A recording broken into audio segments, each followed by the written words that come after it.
Okay, so for our magazine today, we're going to be making this, so it's sort of like a mock-up of Time magazine.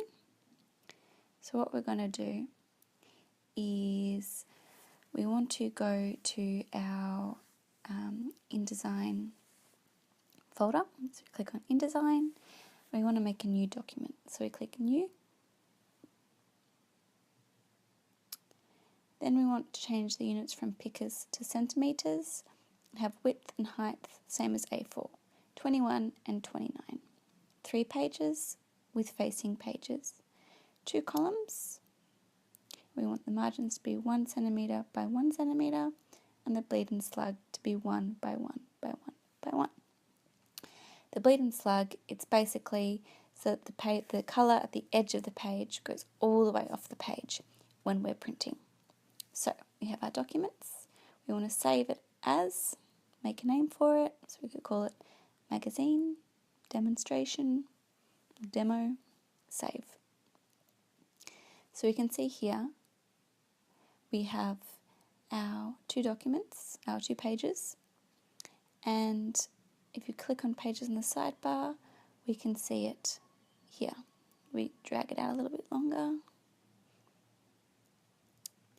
We can see it there. Obviously, for your magazine, you'll have more pages, and that'll be in the setup like we had before.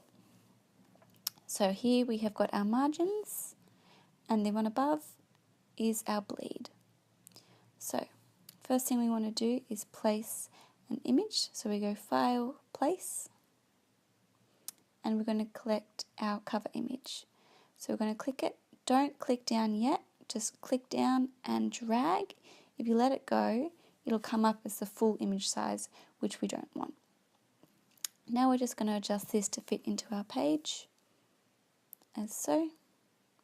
And see how he's off center? We want to center him. So we go up to the top right hand corner and click the last one, which will center the image. Now we want to make our border. So we click on our rectangle tool, and we're going to go from the bleed and go along the perimeter to make our rectangle the same size. So we have our little square. Now what we want to do, just ignore that. Let's click on our arrow tool, so we're not going to ruin the square, and we want to make a border. So you see here how it's got a border, that is our stroke, whereas that's our fill. If we wanted the whole background to be black, we'll click fill. So we go to our stroke, and then we have RGB or CYMK. RGB is for print, for online, where CYMK is for print. So we've got our code that we're going to put in for the R214, G37 and B3. I already knew the preset code for this colour that I wanted, so I could just put it in. We go to stroke, and we're going to hit weight and put it up to about 90. And so you see that gives us our nice border around the edges. And you see it's only going to be about 50 centimetres into the page because it's from the margin, halfway through the margin. Now I want to put in my font. So I would have downloaded my fonts. Let's just pretend it's in here. I've already downloaded it. So we'll go to Adobe InDesign in our applications, click on font, and there is our font. That's where we would put it in. Now, to do our text, we click on the T, we make a box, and then we're going to select the font we want, which is the one we downloaded, Proforma. Click on that. We want to change the size, we want it quite big, so we go to the T in the corner, and we put it at around about 130 point. Then in caps lock, we're going to write time, and we're going to make the letters further apart. So you see here where it's got the VA, that can change how close the letters are together or how far apart they are. So up or down. I want them quite spaced out, so I'm going to click, say 70. See how they separate? We can also make it longer or shorter with the T with the arrows going up and down. I want mine a bit longer, so I'll put it at 109. Next thing I want to do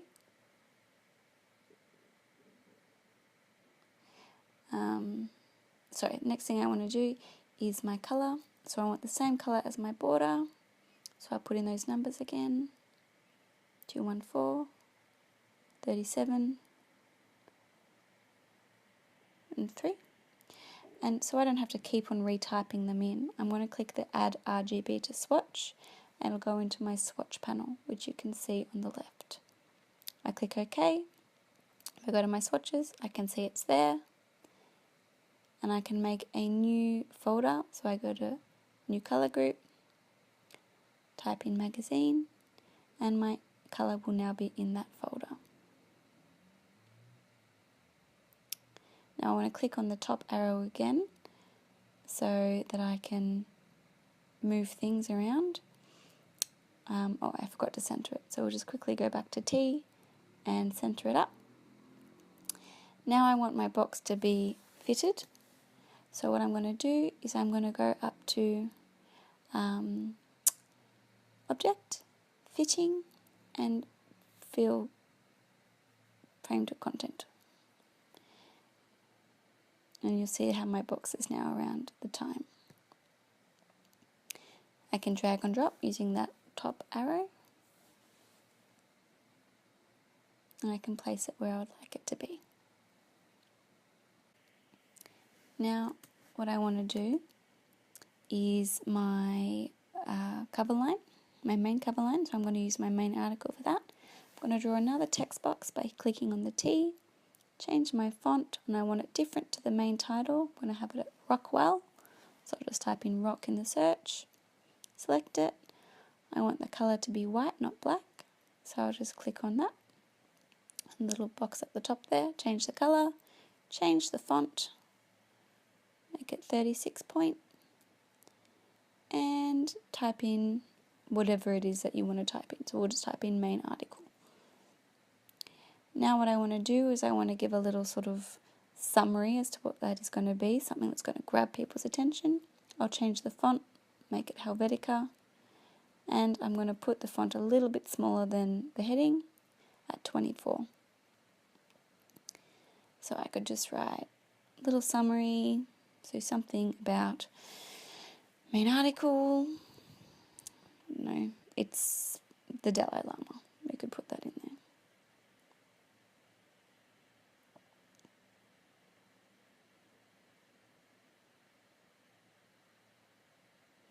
So I want to do the same thing. I want my box to fit the text, so I go to Fitting, Fit Frame to Content, and see now it's nice and neat around my text and easy for me to move. Again, I've had to go to the top arrow to move it. Get out of the T and go to the top arrow. Now I want to put in some information. Oh yeah, first of all we need to make sure that everything's at the front. So we click on our text, arrange, right click arrange and bring to front.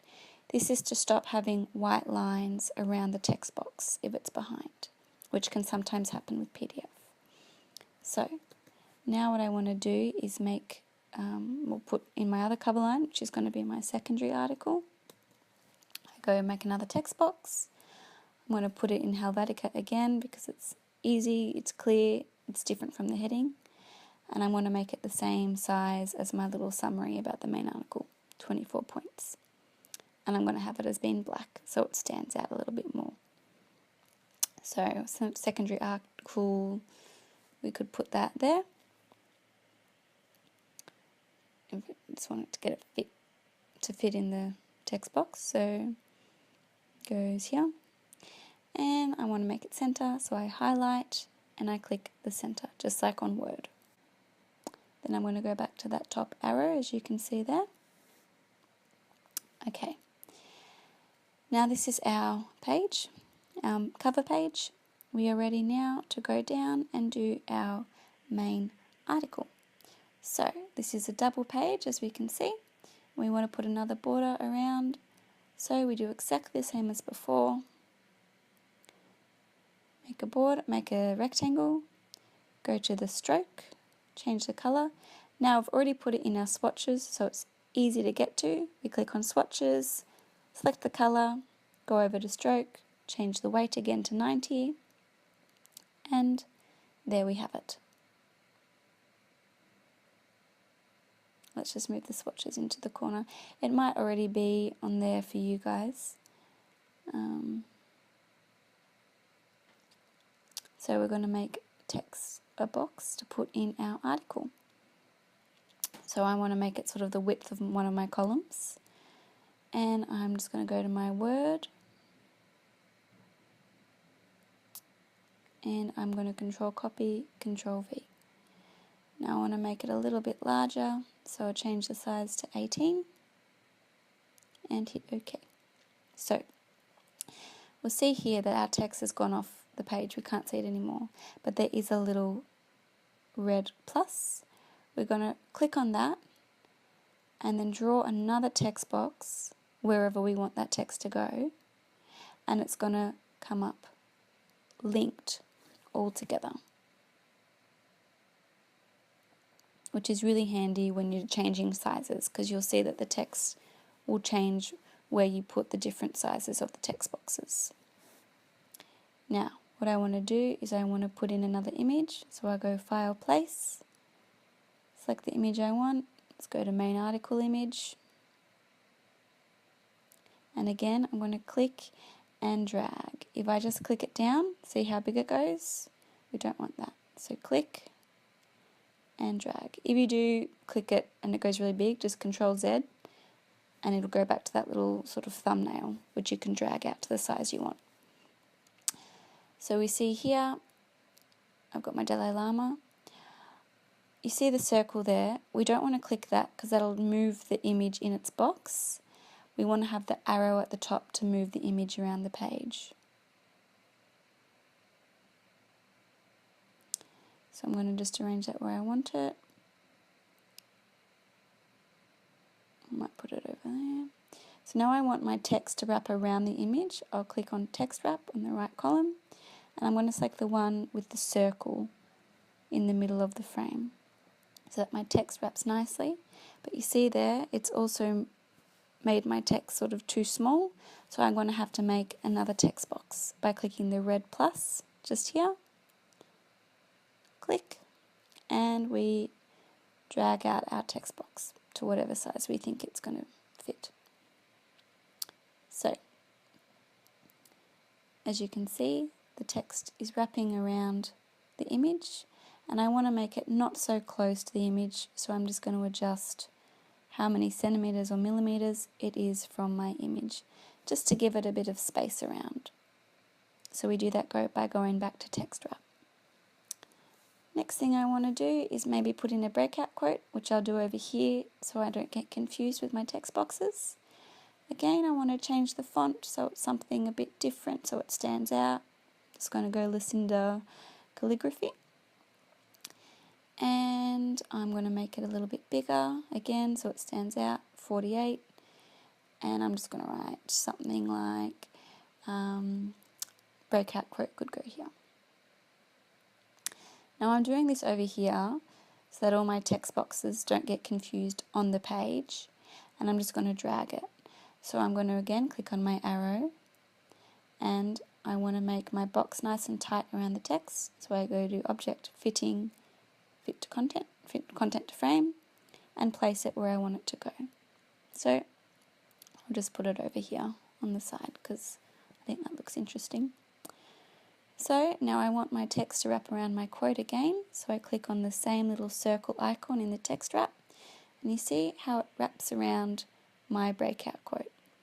You have to select the object that you want the text to wrap around, not the text. So that's why my breakout quote is selected and not the text boxes. Now I'm just going to shuffle my text boxes around, so I need to click on those and just shuffle it around to how I like it. In InDesign, you just click really on the things you want to move and it'll select it, and then you can shuffle it accordingly. So I just want to drag out my text boxes a little bit more so they're all even.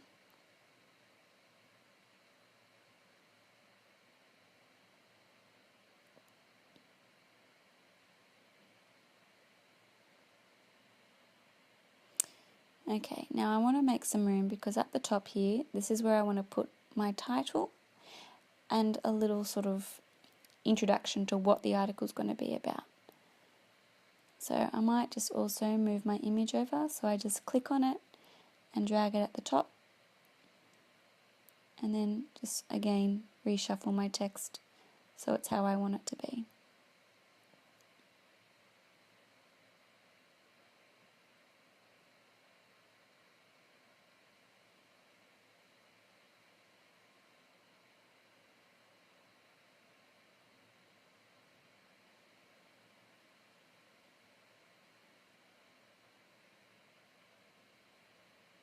Okay, so again, title, we just draw a text box. I want to make it quite, I don't know, I might keep it the same font as my heading because that's sort of the image I'm wanting for my magazine. So a performer, make it quite large so it stands out. I'm going to make it, I don't know, 105 and enter. And I'm just going to write title. I know it's going to be black because I have the black T up the top of the page, and I'm going to center it. Actually, no, I'm not. I think I like it at the side. So, click on my arrow again. So I go Object, Content Fitting, Fit Framed Content, and then I can drag it nice and easily to where I want it to be. I think it's a bit too small, so I'm going to make it a bit bigger. Let's go 110.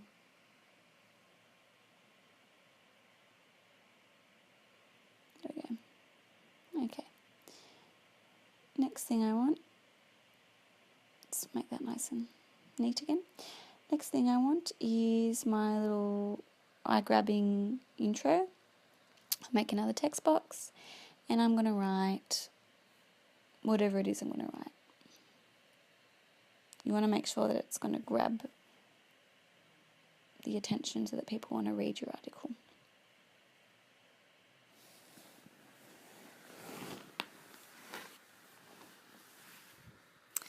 So I'm going to change that font again. I want something that's going to stand out, so I'm going to go to, let's just go Palatino, so I can just write in PA in the search to make it easy. And I want it a bit bigger. I'll put it as 24. So there it stands out. We've got clear differences in what elements are in the article. If you want it to be bold, just highlight it, or you can center it if you want to as well. Just highlight it, and then just click Command Shift B, and it'll make it bold. Really simple. Again, fit framed content. My arrow, I might just shuffle up my text a little bit more. You see how here it's sort of wrapping around and cutting all the words off? Well, I don't like it. So I can go to text wrap and hit the one that is next to the little circle, so it goes above and below. Another little hint, say if we have something written and it has hyphenated a word, so we'll do an example up here. See how the attention is hyphenated? To avoid that, what we can do is go over to paragraph and untick hyphenate, and that'll get rid of those hyphens, which just makes it a lot neater.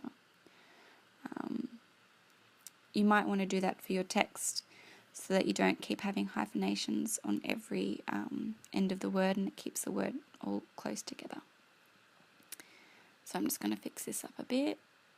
There we go. And I'm just going to sort of center that. And there we have my image. I might just shuffle the image over a little bit more, just so the page is laid out a little bit more evenly, I guess.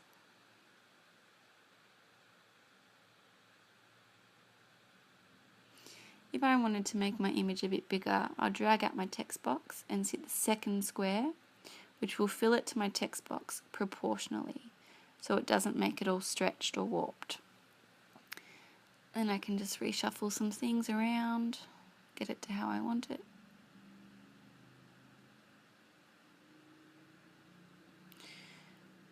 keep in mind that when you do change image sizes, you do have to reshuffle a lot of your text box things. There we go. Alright. Again, see how it's sort of going around my box. If I wanted it to be just on the top and the bottom, not wrapped around and cut off, again, I click that little square next to the circle one in text wrap, and it makes it above and below.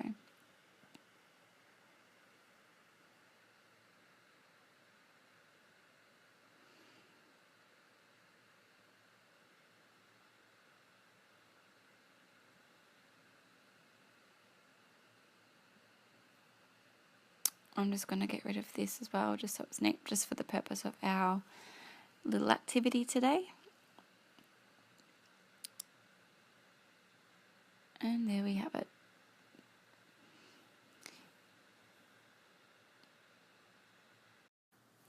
Now what we want to do is export it. So we're going to go up to File, and we're going to click on Export.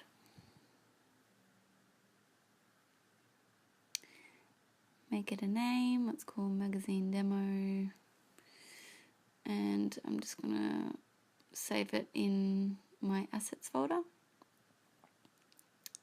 and I'm going to click on Save, and this will pop up. So you want to make sure you're at the lowest Acrobat, so we want Acrobat 4, Range, All Pages, so select that, and select Spreads. Hit export and we just wait. You want to select spreads because we're using the facing pages, so we want to see that in our PDF. So we go to our file just to make sure it's okay, assets, go to magazine demo file, and there we have it. Page 1, page 2. That's basically the fundamentals, the foundation of InDesign. So good luck. Hope you enjoy using it.